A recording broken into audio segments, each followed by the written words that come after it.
ഞങ്ങൾക്ക് ഇഷ്ടം തോന്നുന്നത് എന്ത് ചെയ്യണം തോന്നുന്നു അതിനനുസരിച്ച് ജീവിച്ചു പോകണം. ഞാൻ ആകെ 1ാം ക്ലാസ്സിലും 8ാം ക്ലാസ്സിലും മാത്രമേ പോയിട്ടുള്ളൂ. അറിവുണ്ടാക്കാൻ നമ്മൾ സ്കൂളിൽ പോകേണ്ട ആവശ്യമില്ലല്ലോ. ഇപ്പോൾ പൃഥ്വിവേദിനെ ലാഡിനടിക്കാൻ വന്നൊരാൾ ഒരു തമിഴ്നാട്ടിലുണ്ടായിരുന്ന ഒരാളായിരുന്നു. ആൾ ലാഡിനടിച്ചപ്പോൾ വല്ലാതെ ബ്ലീഡിങ് ആയി. അവൻ്റെ കാല് പിന്നെ കുറേ കാലത്തിന് അവന് നടക്കാനോ ഓടാനോ ഒന്നിനും പറ്റിയിരുന്നില്ല. ചെറുപ്പം മുതൽ ഊട്ടിയിൽ പോകുന്ന ടൈമിൽ എനിക്ക് കുതിരകളെ കാണുമ്പോൾ വല്ലാത്തൊരു ഭ്രാന്താണ്. ഞാൻ കുതിര പുറത്തിങ്ങനെ അള്ളി പിടിച്ചിരിക്കുന്നതാണ് വീട്ടുകാരൊക്കെ പറയാറ്. സ്വന്തമായിട്ട് തേനീച്ച കൃഷിയുണ്ട്. ആ തേനീച്ചക്കൂട്ടിൽ നിന്ന് എടുക്കുന്ന തേനും പിന്നെ മഞ്ഞൾ, ഇഞ്ചി, ജാതിക്ക, അങ്ങനെ ഒരുപാട് വിഭവങ്ങൾ. മത്തങ്ങ തേനിലിട്ടത്. കൃഷിയോട് ഇഷ്ടമാണോ? കൃഷി ഇഷ്ടം. രണ്ടുപേരും കർഷകരാണ്. അഭിമാനത്തോടു കൂടെ പറയണം, ഞങ്ങൾ രണ്ടുപേരും കർഷകരാണ്. ഇപ്പോൾ വയനാടാണ് ഞാനുള്ളത്. സ്വന്തമായി സ്ഥലമോ വീടോ വസ്തുക്കളോ ഒന്നുമില്ലാതെ ഇന്ത്യ മുഴുവൻ യാത്ര ചെയ്ത ഒരു യുവതിയും അവരുടെ 16 വയസ്സുള്ള മകളും. കുതിരയ്ക്ക് ലാടപടിക്കുന്ന ഏറ്റവും പ്രായം കുറഞ്ഞ പെൺകുട്ടി എന്ന ബഹുമതിയും ഈ പെൺകുട്ടിക്കുള്ളതാണ്. 16 വയസ്സുള്ള ഒരു പെൺകുട്ടിയുമായിട്ട് ഇന്ത്യ മുഴുവൻ യാത്ര ചെയ്തു എന്നാണ് പറഞ്ഞത്. അതെ. എത്ര കാലമായി നിങ്ങൾ ഈ യാത്ര തുടങ്ങിയിട്ട്? മോളുടെ 9 വയസ്സ് തൊട്ടിട്ടാണ് തനിച്ചുള്ള യാത്രകൾ. ഞാനും അവളും മാത്രമുള്ള യാത്രകൾ മോളുടെ 9 വയസ്സ് തൊട്ടിട്ട്. ഞങ്ങൾക്ക് ഇഷ്ടം തോന്നുന്നത് എന്ത് ചെയ്യണം തോന്നുന്നു അതിനനുസരിച്ച് ജീവിച്ചു പോകണം. ഞങ്ങൾ ചെല്ലുന്ന സ്ഥലങ്ങളിൽ ഇപ്പോൾ കാശ്മീരാണെന്നുണ്ടെങ്കിൽ അവിടെ വാൽനട്ട് ഉണ്ടല്ലോ, വാൽനട്ട് മരങ്ങളിൽ കയറി വാൽനട്ട് കുറച്ച് കൊടുക്കും.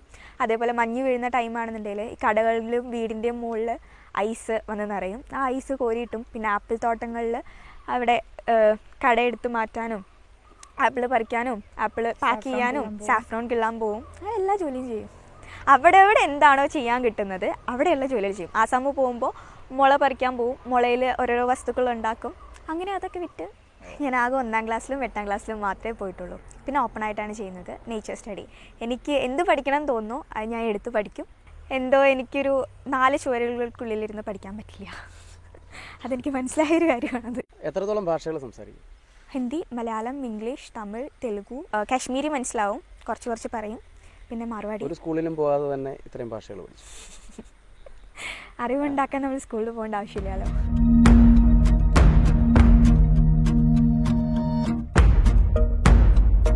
ചെറുപ്പം മുതൽ ഊട്ടിയിൽ പോകുന്ന ടൈമിൽ എനിക്ക് കുതിരകളെ കാണുമ്പോൾ വല്ലാത്തൊരു ഭ്രാന്താണ്. ഞാൻ കുതിര പുറത്തിങ്ങനെ അള്ളി പിടിച്ചിരിക്കുന്നതാണ് വീട്ടുകാരൊക്കെ പറയാറ്. അപ്പോൾ അങ്ങനെ എപ്പോഴും റിക്വസ്റ്റ് ചെയ്തുകൊണ്ട് അവരെനിക്കൊരു കുതിരനെ വാങ്ങിത്തന്നു. അതിൻ്റെ മുകളിൽ റൈഡിങ് പഠിച്ചു. ഞാൻ ഇന്ത്യയിലെ ആദ്യത്തെ വുമൻ ഫാരിയറാണ്. കുതിരയ്ക്ക് ലാടനടിക്കുക. അമൻചന്ദ് തന്നെ കുതിര ഉണ്ടായിരുന്നു, പിന്നെ പൃഥ്വിവേദ് ഉണ്ടായിരുന്നു. 2 കുതിരയായിരുന്നു. അപ്പോൾ പൃഥ്വിവേദിനെ ലാടിനടിക്കാൻ വന്നൊരാൾ ഒരു തമിഴ്നാട്ടിലുണ്ടായിരുന്ന ഒരാളായിരുന്നു. ആൾ ലാടിനടിച്ചപ്പോൾ വല്ലാതെ ബ്ലീഡിങ് ആയി. അവൻ്റെ കാല് പിന്നെ കുറേ കാലത്തിന് അവന് നടക്കാനോ ഓടാനോ ഒന്നിനും പറ്റിയിരുന്നില്ല. അപ്പോൾ എനിക്കുള്ളിലൊരു ചിന്ത വന്നു തുടങ്ങി, എനിക്ക് പഠിച്ചു കഴിഞ്ഞാൽ എൻ്റെ കുതിരകളെ എനിക്ക് നന്നായിട്ട് അറിയാം, അവരെ എനിക്ക് ഒന്നുകൂടെ നന്നാക്കി നല്ലപോലെ ആ വർക്ക് ചെയ്യാൻ പറ്റും തോന്നിയുകൊണ്ടാണ് ഞാൻ പഠിച്ചത്. നേപ്പാളിൽ പോയി പഠിച്ചു. അവിടെ ഒരു ഗുരുകുല സമ്പ്രദായത്തിലാണ് പഠിച്ചത്. നേപ്പാളിലെ കൊഹൽപൂരിൽ ഒരു ഫാമിലിയുടെ കീഴിൽ പഠിച്ചു. ഏതൊക്കെ സ്ഥാപനങ്ങളിൽ പഠിപ്പിച്ചിട്ടുണ്ട്?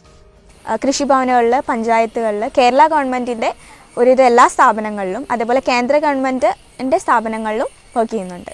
ക്ലാസ്സുകൾ എടുത്തു കൊടുക്കുക. തേനീച്ച കൃഷിയെ പറ്റി ക്ലാസ്സുകൾ എടുത്തു കൊടുക്കുക. അതേപോലെ ആദിവാസി കുട്ടികൾക്ക് സ്വയം പര്യാപ്തമാവാനുള്ള, ആദിവാസി കുട്ടികൾക്ക് മാത്രമല്ല എല്ലാ കുട്ടികൾക്കും സ്വയം പര്യാപ്തമാവാനും അവരെ സ്വന്തം കാലിൽ നിർത്താനുള്ള ക്ലാസ്സുകൾ എടുത്തു കൊടുക്കുന്നുണ്ട്. എനിക്ക് എന്ത് അറിവ് ഉണ്ടാക്കണം എന്ന് തോന്നുന്നു ആ അറിവ് ഞാൻ എവിടുന്നേലും ആരുടെയും കീഴിൽ പോയി മറ്റുള്ളവരോട് ചോദിച്ച് ബുക്സ് റെഫർ ചെയ്തിട്ട് അങ്ങനെയൊക്കെയാണ് പഠിക്കുന്നത്. പക്ഷേ എനിക്ക് എവിടെ ചെന്ന് കഴിഞ്ഞ് കഴിഞ്ഞാലും ഭാഷയുടെ പ്രശ്നങ്ങളോ അങ്ങനെ ഒന്നുമില്ല. ഏത് നാട്ടിൽ ചെന്ന് കഴിഞ്ഞാലും അവിടുത്തെ ഭാഷകൾ എന്നെ കൊണ്ട് സംസാരിക്കാൻ കഴിയും. അങ്ങനെ എല്ലാം ഒന്നും ഇല്ലയെന്നുണ്ടെങ്കിലും ഒരുവിധം എല്ലാം ഞാൻ പഠിച്ചുകൊണ്ടിരിക്കുന്നുണ്ട്.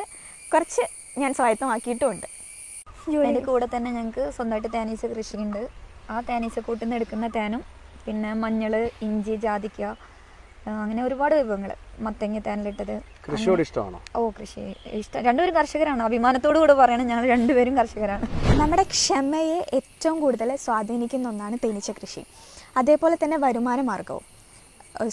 സ്വന്തമായിട്ടുള്ള ഇപ്പോൾ സ്റ്റുഡൻസ് ആണെന്നുണ്ടെങ്കിലും വീട്ടമ്മമാരാണെന്നുണ്ടെങ്കിലും അല്ലാത്തവരാണെന്നുണ്ടെങ്കിലും സ്വന്തമായിട്ടുള്ള ഒരു ഏണിങ്സ് ഉണ്ടാക്കാനുള്ള നല്ല മാർഗ്ഗമാണ്. ഇപ്പം നമ്മുടെ നാട്ടിൽ തേനെന്ന് പറയുന്നത് അത്രയും അമൂല്യമായിട്ടുള്ള ഒരു വിഭവമാണ്. ആ വിഭവത്തിന് നമ്മുടെ മാർക്കറ്റിൽ എന്തോരം റേറ്റിംഗ് ഉണ്ട് എന്നുള്ളത് വിപണിയിലേക്ക് അന്വേഷിച്ച് പോയി കഴിഞ്ഞ് കഴിഞ്ഞാൽ മനസ്സിലാവും. നമ്മുടെ വയനാട്ടിൽ ശുദ്ധമായ തേൻ വളരെ കുറവേ ഉള്ളൂ. കുറച്ച് കർഷകർ മാത്രമേ ഉള്ളൂ വയനാട്ടിൽ. പിന്നെ ആദിവാസികൾ കാട്ടിൽ പോയി തേനെടുത്ത് കൊണ്ടുവരുന്നതും. വയനാട്ടിൽ തേൻ വരുന്നത് ജാർഖണ്ഡ് പോലുള്ള മറ്റ് സംസ്ഥാനങ്ങളിൽ നിന്നാണ്. അവിടെ നിന്ന് 40 രൂപയ്ക്കും 50 രൂപയ്ക്കും എടുത്തു വരുന്ന തേനാണ് ഇവിടെ 300 രൂപയ്ക്കും 500 രൂപയ്ക്കും ഒക്കെ വിൽക്കുന്നുള്ളത്. ഈ ലോകത്ത് നിന്ന് തേനീച്ചകൾ ഇല്ലാതായി കഴിഞ്ഞ് കഴിഞ്ഞാൽ 4 വർഷം മാത്രമേ മനുഷ്യനെ കൊണ്ട് ജീവിച്ചിരിക്കാൻ പറ്റുള്ളൂ. ഓരോ പുൽക്കൊടി പോലും ഇവിടെ ഉണ്ടാവണമെന്നുണ്ടെങ്കിൽ, ഒരു പച്ചപ്പിൻ്റെ ഒരു കണിക പോലും ഈ ലോകത്ത് ഉണ്ടാവണമെന്നുണ്ടെന്നുണ്ടെങ്കിൽ തേനീച്ചകൾ നിലനിന്ന് കഴിഞ്ഞാൽ മാത്രമേ പറ്റുള്ളൂ. അപ്പോൾ ആമിയും ഒലിയും വളരെ സന്തോഷത്തോടു കൂടിയാണ് അവർ നിൽക്കുന്നത്. കാരണം ഒരുപാട് സ്വത്തും സമ്പത്തും ഒക്കെ ഉള്ളവർ പോലും വളരെ ടെൻഷൻ അടിച്ചിരിക്കുമ്പോൾ ഇതൊന്നും ഇല്ലാതെ വരുന്നിടത്ത് വെച്ച് കാണാമെന്നുള്ള രീതിയിലാണ് അവർ മുന്നോട്ട് പോകുന്നത്.